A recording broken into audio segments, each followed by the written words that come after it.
Well, good afternoon. As usual, when somebody asks a question on my Coloring Books Keep It Clean Facebook group, I try to answer with a video when possible because I myself am a visual learner. Okay, these are my little cards that I made. There's color swatches, and there's one for every color that I have of Prismacolors. So the question was, how do I color in hair? And specifically hair for someone that's blonde. So I'm pulling my colors that I think of for blonde hair. And first I think that bottom layer, there needs to be some sort of depth. So I pull out my Sienna Brown. Alright, and then I think if I'm working up from the bottom, then there's a little bit of gold in that hair. So I pull out Goldenrod. And then after that, I think, next color, maybe some ginger root. And also in there somewhere, maybe some sable. So let me draw some hair and write down these colors for you, and I will be right back. Okay, so when doing hair, we have to stop and think about each individual hair. I'm trying to think how I can do this so that you can still see and I can get to the paper and it still be large enough. Okay, you know what? You're just going to have to go a little bit sideways.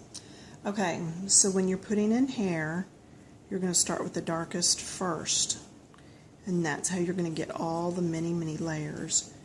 Can you tell how I'm doing very light strokes in here? Very light. And it's actually going to be darker down here on the bottom. But for light colors to show up, you must first have something dark underneath. Okay, I'm doing each hair stroke. You see how I'm doing that? Okay. Now, if I were to have just gone straight to yellow hair, this is what you would have seen. Okay, so as we keep going, keep that in mind. Next, I'm pulling out Goldenrod. Okay, my first color was right here. My second color, and you'll be able to see this in a minute when I move it out of the way. And I just underlined my second color. Now I'm going to come in here and I'm going to put some of this Goldenrod, still keeping a very light touch. If I cover all of this white paper in my first pass through, then there's nothing left for the other colors to grab onto, and they would not show up at all. Okay, so there's my second color. Just went in and around. Alright, third color. I am actually going to do the ginger root next. Underline that up there. And I'm coming through, and ginger root is a kind of tan. Now, if you need somebody with dirty dishwater blonde hair, this could be it here. Alright, or if you wanted a light brown, you could stop there. Okay, but now I'm going to do sable, and this is my sable, and this is where I get that more blonde color in. And now you can go at it and really color it in. Okay, see how we get more of somebody with blonde than with brown. The reason I'm not just going yellow is because very few people have that just yellow hair.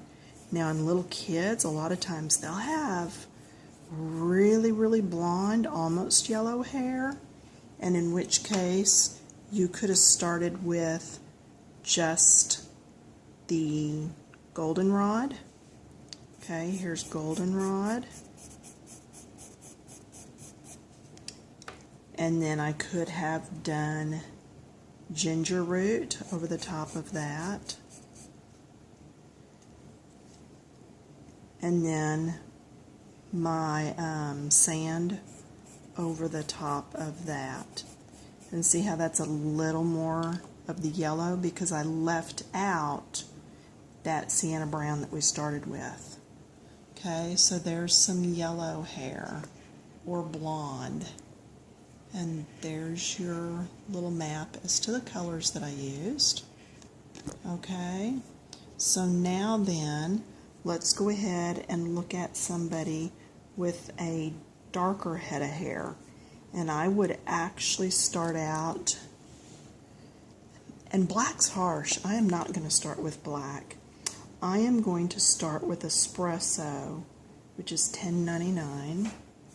So let's go $10.99 and see that's still really dark. Okay, so we're going to come in, get that espresso in, following the direction that the hair would grow, still in soft strokes.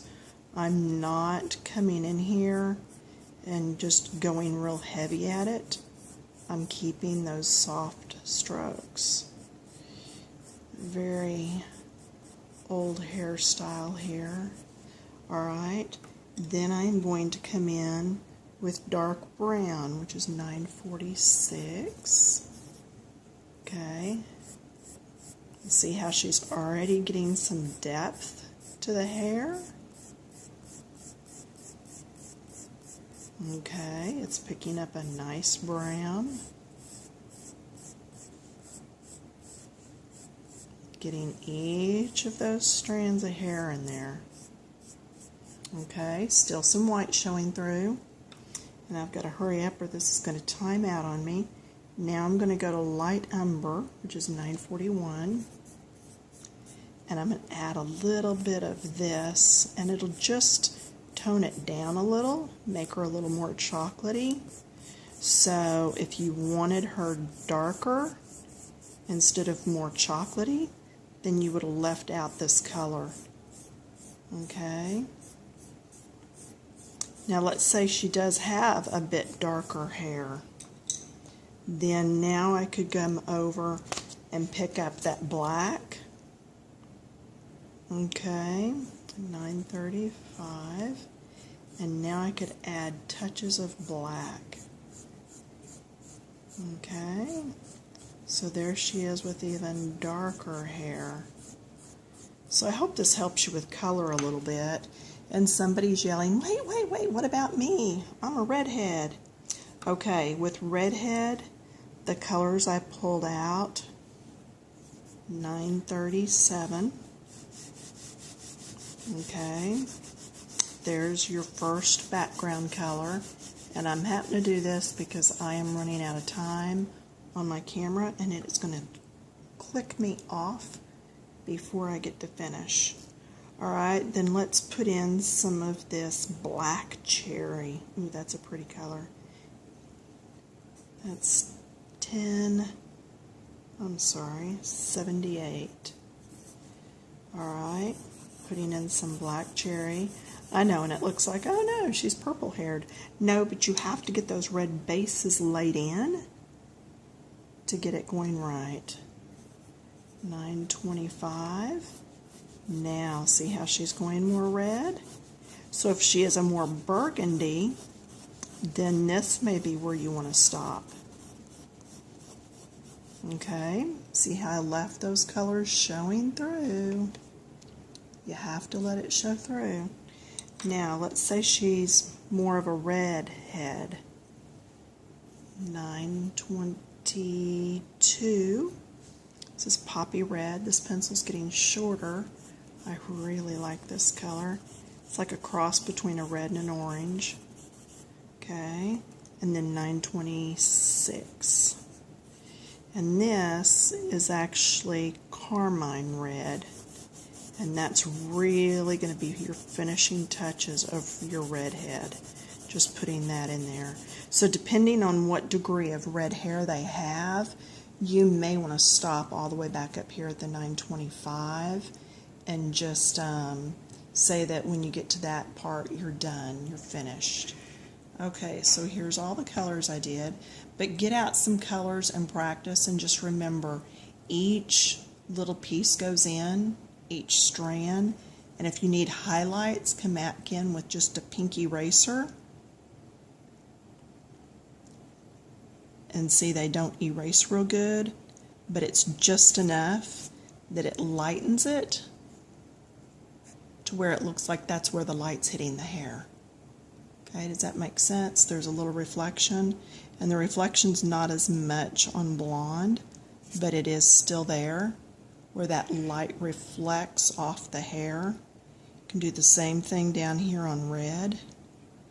And it's just that highlight. Go into the bathroom mirror, turn all the lights on, and look at where you have that highlight or that halo around the top of the head. That's what I'm talking about. All right, headed back over to my Facebook group, Coloring Books. Keep it clean. Gonna post some pictures of things I've colored. Hope you'll be posting too.